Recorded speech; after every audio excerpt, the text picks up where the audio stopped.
Sitting still on the cold clinic bench, I unconsciously traced my fingers over the edge of the sonogram image. This fragile piece of paper contained a whole universe, one I had been waiting for 3 long years.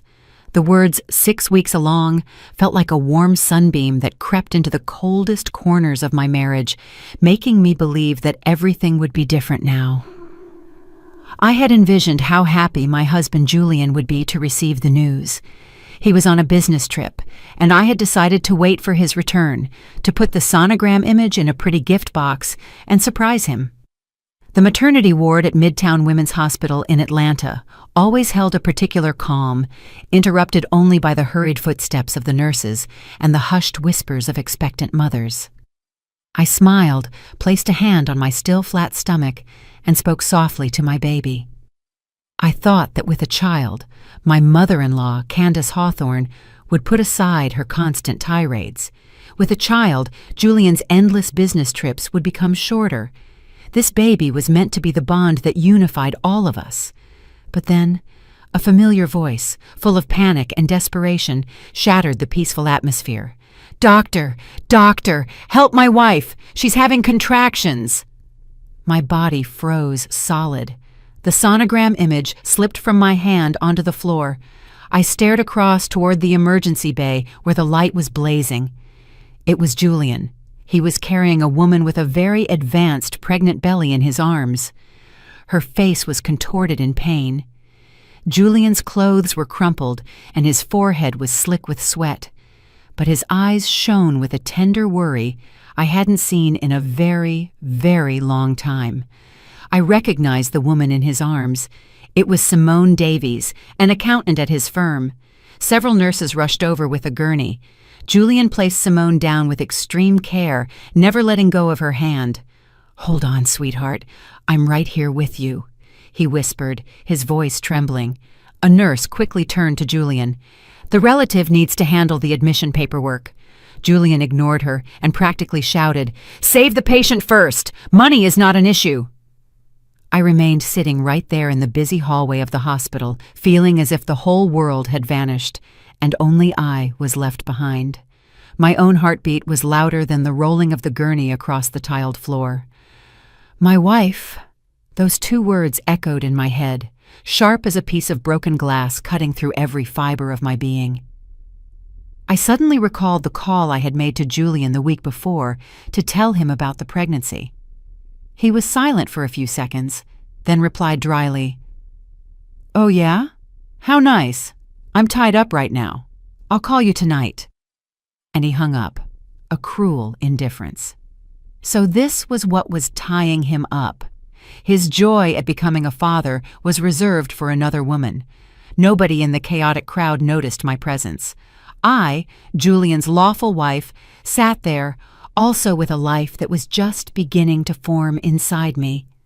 My existence and my child's had never been as important in his eyes as that of the woman screaming on that gurney.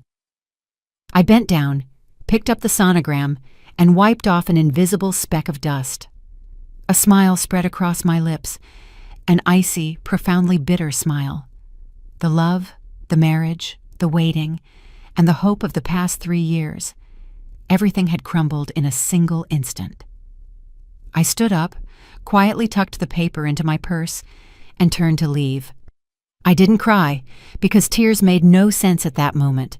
The cab glided through the familiar streets back home, but my heart felt like it was in a foreign, desolate place. The streetlights reflected fragmentedly in the window, just like my life in that moment, an overwhelming mixture of light and shadow. The mansion appeared before my eyes. The place I once called home now felt like a gilded cage, cold and empty. I paid the cab driver and stepped inside, my purse in hand. The house was unsettlingly silent. Arriving at the door, my heart received another sting. On the shoe rack next to Julian's loafers and my heels sat a pair of pink slippers. They weren't mine. A small detail, but it was clear confirmation that Simone's presence wasn't just external, it had penetrated my innermost space. She had been here, in this very house. I entered our bedroom, a familiar room, yet now permeated by a stranger's perfume. my eyes fixed on a corner of the room where several moving boxes were neatly stacked. Inside were newborn clothes, diapers, and bottles. Everything was ready, not for my 6-week-old baby, but for the child of Julian and Simone, who was about to be born. It turned out I wasn't just being cheated on. I had been openly replaced. My mother-in-law, Candace, surely knew everything. She probably even celebrated it. I didn't smash anything. I didn't scream. My calm in that moment was more frightening than any outburst. I opened the closet and pulled out the suitcase Julian had given me on one of his business trips. I began folding my clothes, one piece after another, carefully and neatly. Every item sparked a memory, but those memories were now just a despicable farce. The silk dress he liked so much on me, the scarf he gave me last winter, I folded them without the slightest hint of nostalgia. My hand paused before the frame of our wedding photo on the nightstand. In the picture, we were smiling brightly, the smiles of those first days when we still believed in eternal love. I picked up the frame, but I didn't break it. I just turned it face down on the table. I didn't want to see that past again. I opened a drawer and retrieved my personal documents and my savings account statements, which I had saved before the marriage. Finally, I placed the marriage certificate and the set of house keys on the vanity, right next to the flipped photo. I was giving everything back with my own hands. My role as a wife, as a daughter-in-law, this empty title I had tried so hard to hold on to. I pulled the suitcase out of the room without looking back. Before leaving, I paused for a moment in the living room. Every corner of this house bore my mark. I had personally selected the curtains, arranged the flowers in the vases. I had strived to build a home, only to find that I was merely decorating a stage where I wasn't the star. Night fell over Atlanta, igniting thousands of bright lights. Standing by the window of an elegant service apartment, I looked down at the busy traffic. This place was clean and stylish, but incredibly cold, without the slightest warmth of a home. Everything here was foreign to me, from the comfortable bed to the fine china. It didn't belong to me, just as I no longer belonged to the place I had called home. The dull ache in my heart spread across my entire body, leaving me exhausted. I carefully placed a hand on my abdomen, where a small life was growing day by day, unaware of the storm outside. For him, I couldn't break down. The pain could make me cry, but it couldn't weaken me. My father used to say, "My daughter, tears are only for those who deserve them. As for the villains, you must live in such a way that they never get the chance to see you cry." I took a deep breath and pulled out a different cell phone from my purse. I had prepared this phone a long time ago, not out of distrust, but because my grandmother had taught me to always have an escape route, no matter the circumstances. I opened the address book and looked for the only saved name, Mr. Everett Monroe. He wasn't a relative, but he was closer to me than family. He was an attorney, my father's right-hand man since he built his empire. After my parents' deaths, he was the one who managed all my assets and the only person I fully trusted. When I decided to marry Julian, he didn't object. He just told me softly, "Miss Aisha, one must always keep an exit path open in life." I pressed the call button. The phone rang only once before it was answered. Mr. Monroe's deep, steady voice rang out. "I'm listening, Miss Aisha." His voice hadn't changed in years. It always gave me a strange feeling of security. My throat tightened, but I suppressed my emotions and spoke in a voice so clear and calm that I surprised even myself. "Mr. Monroe, Plan B is a go." A few seconds of silence followed on the other end. I felt his surprise, but he quickly responded with his usual professionalism. "Understood. Everything will be initiated immediately. Please take care of your health, Miss Aisha." "Thank you, Mr. Monroe." I spent 3 days in the service apartment. 3 days without a call, without a single message to anyone. I dedicated most of the time to resting and trying to eat well for my son. I knew I wasn't just living for myself now. Sometimes the pain crept into my dreams. The image of Julian rushing into the emergency room with Simone in his arms repeated itself like a disturbing film in slow motion.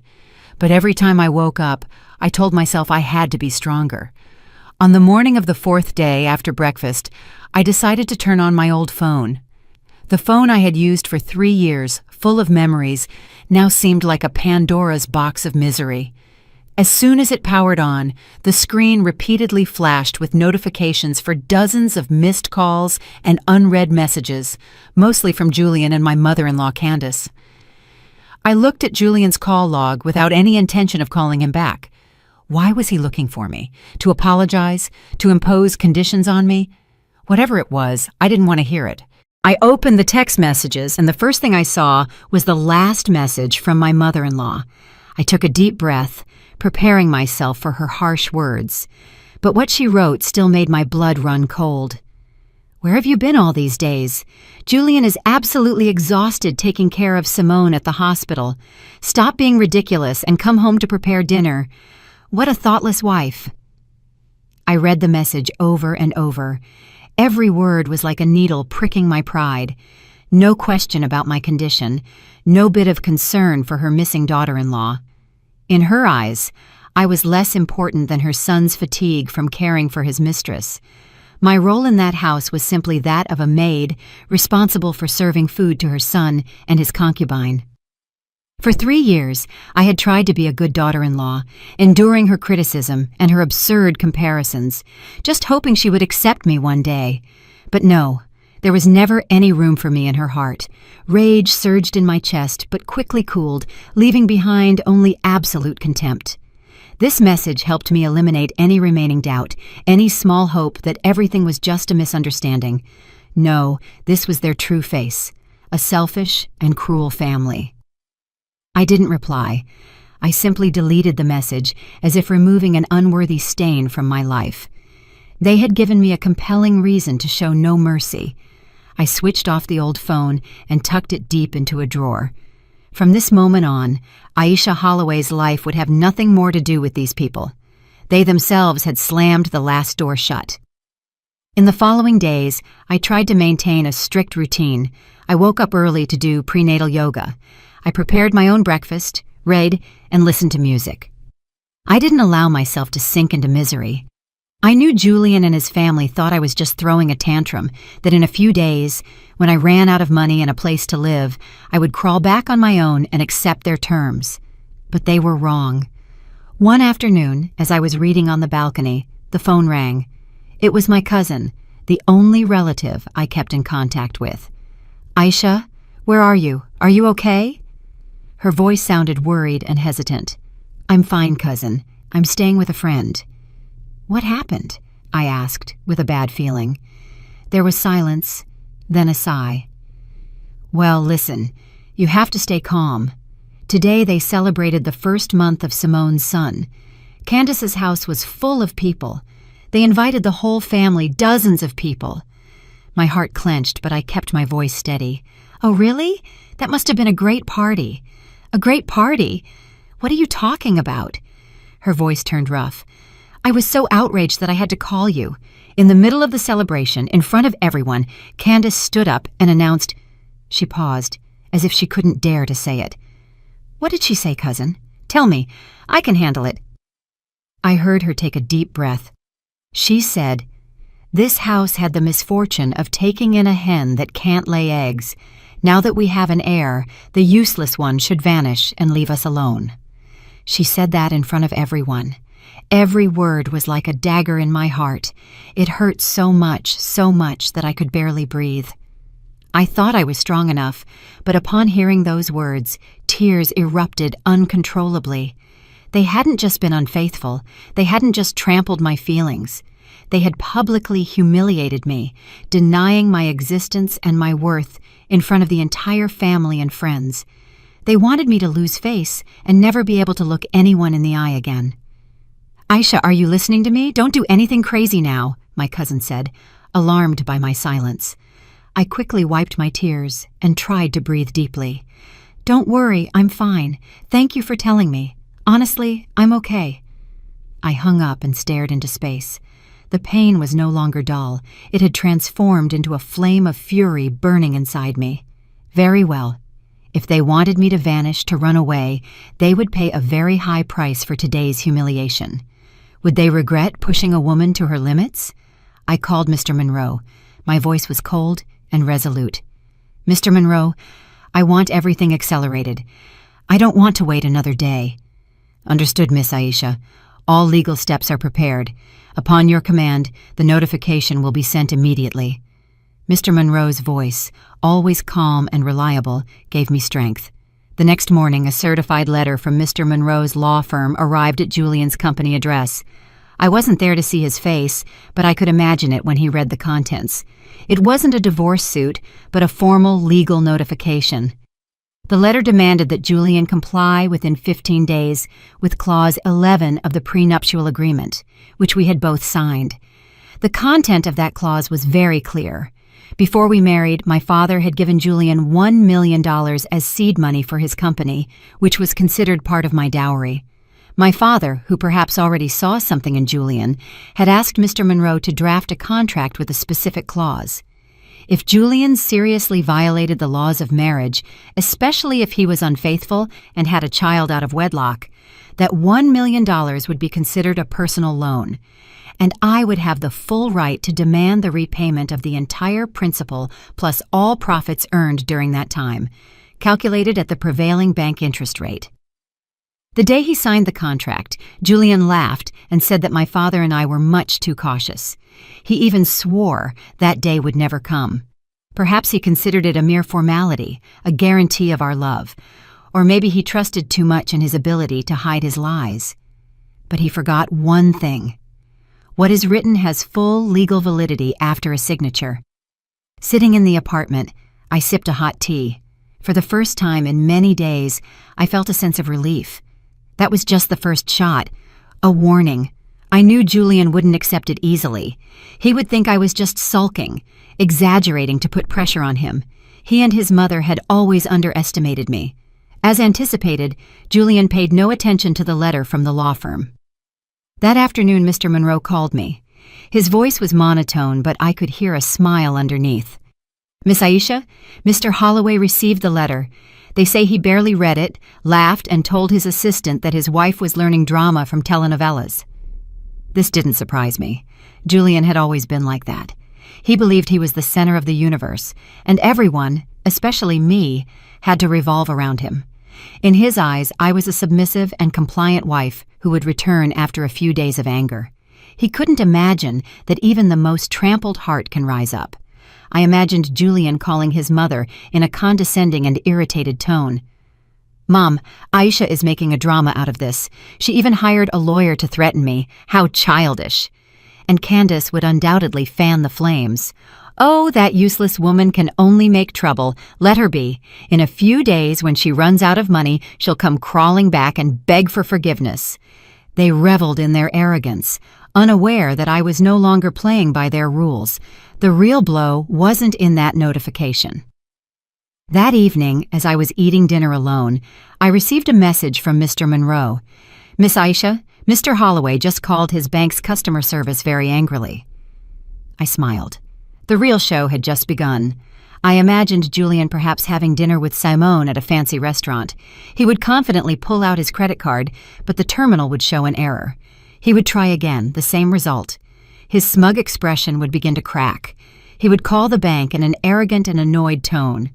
"Check my account. Why isn't my card working?" And on the other end, the calm but firm voice of an employee would reply, "Excuse me, sir, the primary account has been frozen at the request of the co-owner." "Co-owner? What do you mean?" he would bellow. "At the request of Mrs. Aisha Holloway." I knew Julian better than anyone. I knew that after his ego received an unexpected blow, he wouldn't seek the advice of a wise friend or reflect on the problem. He would seek a place where his wounded ego could be stroked, and that place was none other than Simone. In the comfortable hospital room, Julian would sit next to Simone, his face etched with frustration. He would tell her the story of the blocked card as a great humiliation, without forgetting to add details to turn me into a spiteful and problematic wife. Simone, with the experience of a calculating mistress, wouldn't fan the flames. She would play the role of the understanding and reasonable woman. I could almost hear her sickly sweet voice. "Oh, honey, we women sometimes get a little jealous. She's probably just like this because she sees how much you care for me and our son. Besides, she only blocked a secondary card. She can't do any more than that. She's just a little girl." She would place her hand on his arm with an understanding look. "Don't get upset over this nonsense. It's bad for your health. Right now you have to focus on our son, don't you?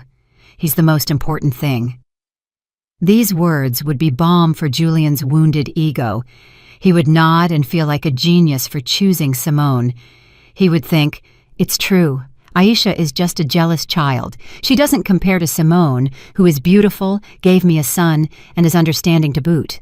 His momentary insecurity would vanish, replaced by an even greater blind confidence. He would firmly believe that I would be the one to despair if he ignored me. He would hug Simone and promise her a radiant future just for her and their precious son. The following 2 weeks passed in a strange silence. I didn't contact Julian, and as predicted, he stopped trying to call. He was playing the Cold War, waiting for me to give up first. Julian's world must have been a whirlwind of activity at that moment. Mr. Monroe informed me that Simone had been discharged from the hospital. Julian was organizing a big party to celebrate his son's first month to solidify the status of the mother and child. He was busy accepting congratulations, showing off his strong baby, playing the role of the model father and husband in his new world. Surely he was intoxicated with success. He felt like he had everything: a successful career, a mother who adored him, and a mistress who had given him the long-awaited heir. Sometimes, in a free minute, he might think of me, not with remorse, but with annoyance. He would think, "Why is this woman so stubborn? Almost half a month has passed, and she still hasn't returned." But this annoyance would quickly pass, replaced by the certainty that sooner or later I would have to come back. In his eyes, I had nowhere to go and no way to support myself. In contrast to Julian's loud life, my world was one of absolute calm. I dedicated those 15 days to taking care of myself and my baby. I read books on motherhood. I learned to cook nutritious meals for pregnancy. I walked through the park every afternoon. Day by day, I felt the changes in my body, the sacred connection to this little life growing inside me. This silence was not a painful wait, but a quiet preparation. I maintained regular contact with Mr. Monroe. All the legal steps, all the plans for the next move were meticulously laid out. It was like a patient hunter watching his prey playing, unaware of the impending danger. The 15th day was the day Julian would bring Simone and his son to the mansion. He probably felt like the happiest man in the world. He had established his new family, and perhaps he thought it was time to resolve the problem I represented. He would return to the empty house, not to look for me, but to sit and wait for me to return so he could confront me. But he could never have imagined that what awaited him there was not me, but a harsh reality. That evening, Julian drove back to the mansion. He was probably picturing the scene, me sitting in the living room, my face marked by waiting, and him entering with the posture of a benefactor, dictating the terms under which I could stay. He was accustomed to me always yielding, but when he opened the door, he wasn't greeted by me, but by a dark, chillingly cold space. He turned on the lights, but it only emphasized the emptiness of the house. There was no sound of the television, no familiar smell of dinner, just an overwhelming silence. He called for the housekeeper, but there was no answer. He frowned and entered the living room. Everything was tidy, but it felt uninhabited.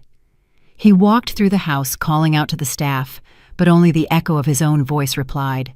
His initial annoyance turned into a vague uneasiness. He hurried up the stairs, opened the bedroom door, and then the first true panic attack overtook him. The room was the same, but strangely empty. My closet door was slightly ajar. There wasn't a single item of clothing left inside. All my dresses, purses, shoes, the things he had bought me, the things I loved, everything had vanished without a trace. The vanity was spotless, without a single cosmetic product. He ran to the nightstand where our wedding photo had always stood, but now it lay face down, showing only a black, soulless reverse side. Trembling, he picked it up. Our happy smiles in the photo seemed to mock his terror. Next to the frame on the table lay the keys to the house and the marriage certificate. Julian stood frozen in the middle of the room. This was not a temporary fit of rage. No wife who leaves in anger does it in such a calm, methodical, and flawless way. This was a total rupture. I had radically and coldly erased every trace of my existence from his life. He pulled out his phone and called me like a madman, but heard only the endless dial tone. He began to feel afraid, a fear he had never known before. He realized that the canary he thought was caged had actually flown away. After a sleepless night, panic turned into uncontrollable fury. The next morning, Julian stormed into the office. With a face marked by exhaustion and frustration, he thought that this inexplicable feeling of loss would disappear if he returned to work, to power, and to money. He was still a successful CEO, and I was just a woman who had left, but he didn't know that the real storm was about to break. As he entered his office, he saw the pale face of his finance director, Mr. Thomas Reese, who had been with him since the beginning. Mr. Reese held a bundle of documents in his hand and was trembling so much that the papers rattled together. "Boss, we have a very serious problem." "What's wrong that you're so terrified? The sky isn't falling," Julian hissed, venting his frustration on him. Mr. Reese swallowed, his voice almost broken. "Yes, it is falling, boss. $20 million of the company's operating capital were withdrawn from the account this morning." The sentence was like thunder. Julian froze, the mocking smile on his lips frozen. He snatched the documents from his hand, his eyes fixed on the account statement number. The numbers didn't lie. 20 million, a colossal sum. The financial soul of the company had evaporated. Who did this?" Julian roared. His voice was stripped of its usual authority, now full of panic. "Without my order, who can touch this money?" "The bank states that the withdrawal instruction was completely legal, boss," Mr. Reese replied. "It was executed by a majority shareholder who invested in the company from the start, an angel investor who has always remained anonymous and left all control to you." Anonymous shareholder. Julian rummaged through his memory. It was true. When his firm, Holloway and Associates, was young and on the verge of bankruptcy, a huge capital injection from a foreign investment fund helped it bounce back. Since they had never interfered, Julian had forgotten their existence. He believed he was the sole owner of his empire. "Why? Why are they suddenly withdrawing the capital without warning?" he muttered, feeling the rug being pulled out from under him. He didn't understand why misfortune was suddenly crashing down on him. My disappearance, and now the financial collapse. Was there a connection? A vague idea flashed through his head, but he dismissed it. Impossible. What power did she have to do something like this? The earthquake of the $20 million had barely begun when the aftershocks followed. The phone on his desk rang incessantly, and every call brought bad news. The first was from the CEO of a construction firm, one of his main partners. His voice was no longer cordial, but cold and distant. "Julian, I'm calling to inform you that we have decided to suspend the material supply contract for the new residential project." Julian was dumbfounded. Why so suddenly? Everything was going well. There was silence. "Let's be direct. This morning, the entire management of my company received an email with evidence that your firm has been evading taxes and cooking the books for years. Julian, business is based on trust. We can't risk our reputation with a partner like you." Julian froze. He almost dropped the phone. Tax evasion, false reports. How did you know that?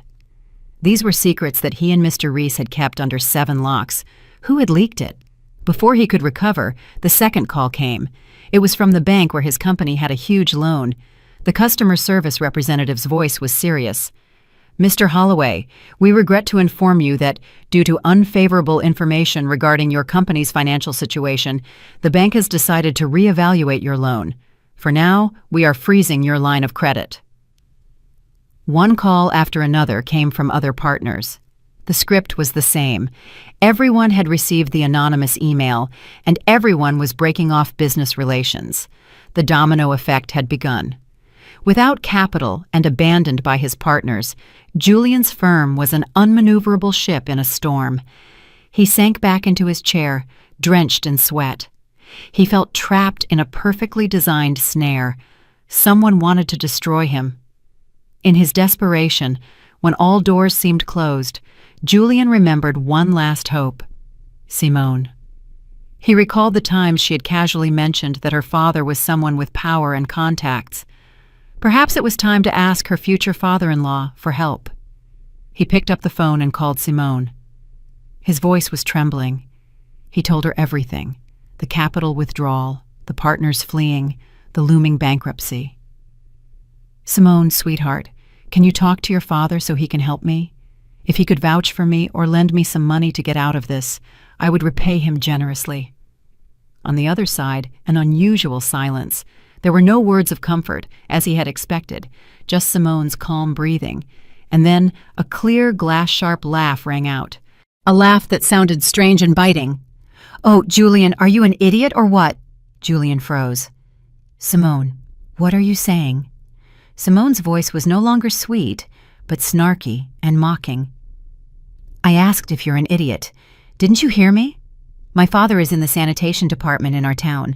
Everything I told you was a joke, and you believed it all. You men are all the same. You only like pretty lies." Every word was like a cold shower. "You cheated me. Why?" he stammered. "Why?" Simone laughed again, an icy laugh. "Because you had money, a house, a car? If I didn't cling to you, who would I cling to? But it turns out you're just a facade. A little bit of turbulence, and you're already sinking. Why would I stay and waste my youth with a useless man like you?" The pain, the humiliation, and the rage hit him like a punch. The woman he had idolized, for whom he had left his wife, turned out to be a gold digger. "Damn you," he growled. "But the child is my son, the heir to my family." He clung to his last piece of pride, but her next answer completely destroyed his world. "Your son?" Simone's voice now held pity. "Oh, Julian, you're still so naive. Well, since we're breaking up, I'll tell you one last secret as a goodbye gift. The child isn't yours. He's the son of the CEO of my company. He's married and can't get a divorce, so he had to find someone to push the package onto. And I was lucky enough to find you, rich and dumb. What luck for me!" Time stood still. Julian felt the world spinning. His son, his pride, the grandson his mother had used to humiliate me. It was all a farce. He, an imposing CEO, had unknowingly raised another man's child. "Why? Why did you do this to me?" he whispered weakly. "That's your fault for being such an idiot," Simone said coldly. "Well, I have to go. My boss is waiting to take me and the baby shopping. Good luck with your debts. Oh, and maybe you should apologize to Aisha. Maybe, in an act of mercy, she'll give you a way out. Bye, my dear cuckold." The phone beeping brought him back to the harsh reality. He dropped the phone, feeling empty. Everything was a lie. The love, the new family, his son, his pride, everything had crumbled in one morning. He had lost the woman who truly loved him, a biological son whose existence he ignored, and the career of his life. And in return, he had received a very expensive lesson about his own foolishness. He stood motionless, staring out the window at a gray sky, as gray as his future. For the first time in his life, he felt like a complete failure. Julian returned home, not to the cold mansion I had left, but to his mother's house. He entered like a ghost. Candace was in the living room, probably waiting for good news. When she saw his appearance, she frowned. "What's wrong with you? Why the long face? Did you argue with Simone?" Julian didn't answer. He sank onto the sofa, his face in his hands. A terrifying silence filled the room. "Talk finally!" "What happened?" Candace insisted, already irritated. "It's over," Julian said, his voice broken. "Everything is over." He told her the truth, the company on the verge of bankruptcy, Simone's deception, and finally, the painful revelation. "Mom, the child isn't my son. He's not your grandson." I thought Candace would be inconsolable, that she would comfort her son, but no, her reaction was unimaginable. She leaped up, her face flushed with fury, not sadness. Her eyes were fixed not on Julian, but on an invisible enemy. "It's all that Aisha's fault," she hissed. "It's her. She must have set a trap for you. Because she saw you had a child with another woman, she got jealous and wanted to destroy this family." She paced back and forth, gesticulating and hurling the worst curses at me. Not a word of blame for Julian's infidelity, not a spark of pity for her son's foolishness. In her mind, there was only one enemy, me, the daughter-in-law who, in her view, had ruined everything. Who does she think she is? A hen that can't lay eggs, daring to challenge this family? I won't let her rest. I'll show her what respect is, she screamed, turning into a woman beside herself. Julian cowered on the sofa. Not even he had expected that. In his moment of greatest pain, his mother would only be filled with her own hatred. Candace's rage couldn't be soothed by insults. She had to do something, prove that her family still stood above everything, and the best way was to spend money. "Get up! We're going shopping!" she screamed, dragging him with her. "I'm going to show the world that this family is better off without her." Julian followed her like an automaton. She led him to the most luxurious mall in the city, in the heart of Atlanta's upscale Buckhead district. She got out of the car with her head held high, hooking her arm through her son's, trying to appear like a society lady. She entered a luxury boutique she used to frequent. "Good afternoon, Mrs. Hawthorne. Long time no see," a saleswoman greeted her. "Yes," she replied dryly. "Show me that handbag there, the new one." The saleswoman showed it to her. Candace barely looked at it. "Wrap that up for me, and that wallet, and those shoes too." She deliberately chose the most expensive items. When the saleswoman brought the bill, over $3,500, Candace pulled out her black credit card with a superior look. "Run it through here." But her arrogance didn't last long. The saleswoman swiped the card once. Error. "Perhaps it's the terminal." She tried again. She tried once, twice, 3 times. The same result. Transaction declined. Candace's smile froze. "What's going on? Why isn't my card working?" "I don't know, ma'am. Would you like to try another one?" Candace, increasingly embarrassed, pulled out all her cards. Gold, platinum, none of them worked. Other customers began to whisper, "Look, isn't that the CEO of Holloway and Associates' wife? I heard his company is in trouble. They've run out of money." The whispers were like daggers to Candace's pride. Her face turned red with shame and fury. "Your machines are broken," she screamed, slamming her hand on the counter. "You don't know who I am!" Julian next to her wished the floor would swallow him whole. "Mom, let's go." "I'm not going anywhere," she hissed at him, but the tension was too great. Suddenly, Candace felt everything spinning, a sharp pain in her chest. She staggered and collapsed onto the floor, stunned, in front of everyone. The sound of the ambulance broke the luxurious silence of the mall. Candace was rushed away. Julian followed, his face pale. He sat alone in the hospital waiting room, feeling helpless and desperate. Just 1 day ago, he was a successful CEO with a happy new family. Now his company was in ruins. His mistress had abandoned him. The son wasn't his, and his mother was in the emergency room. Everything had collapsed too quickly. Suddenly, he remembered me. He remembered the times Candace had been sick, and I had cared for her with patience and affection, and how had he repaid me? He had left me and allowed his mother to humiliate me, all because of a liar and a child who wasn't his. Late remorse began to overwhelm him. He recognized his terrible mistake, but it was already too late. I was gone. Meanwhile, I received a message from Mr. Monroe. "Miss Aisha, Mrs. Hawthorne was admitted to the emergency room due to a mild stroke. She is out of danger." I was silent for a moment. I felt neither joy nor satisfaction, just a strange calm. I didn't wish this to happen, but I knew it was the inevitable consequence of her actions. Everyone reaps what they sow. I placed a hand on my abdomen.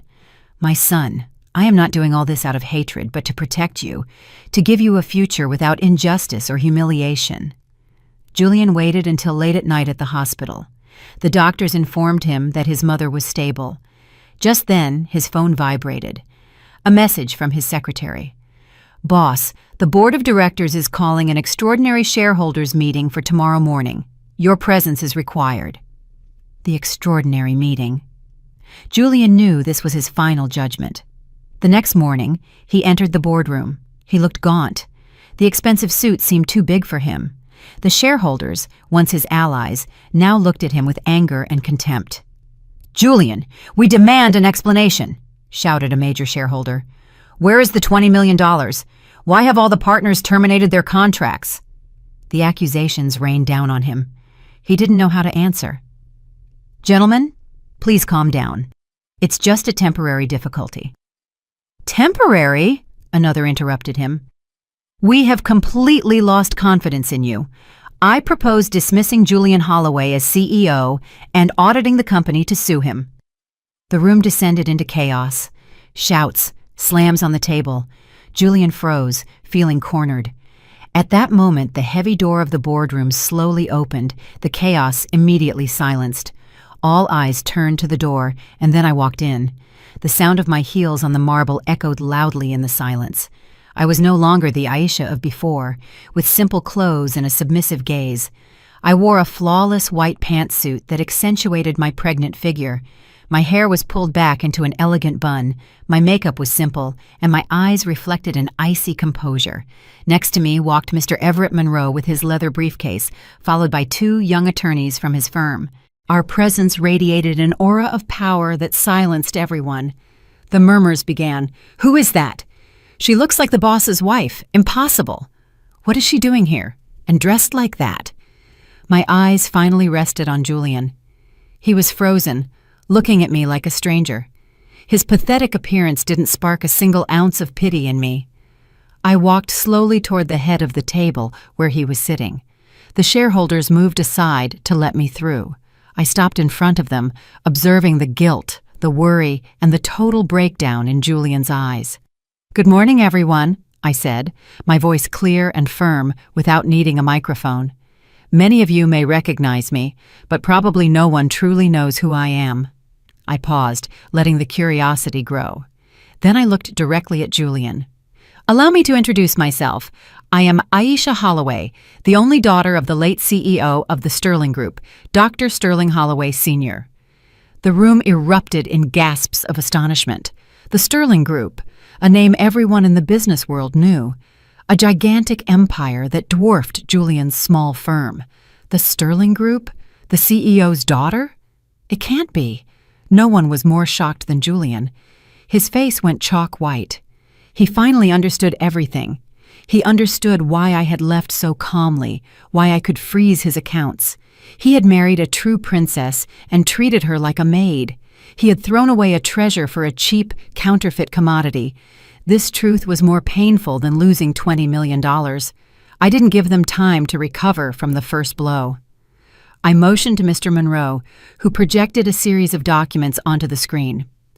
"Perhaps you and also Mr. Holloway," I emphasized his name, "have always wondered who that angel investor was who saved this company from bankruptcy. Well, today you get the answer. The Sterling Group was that anonymous shareholder." If the first news was a bomb, this was an earthquake that leveled everything. The silence was now filled with fear.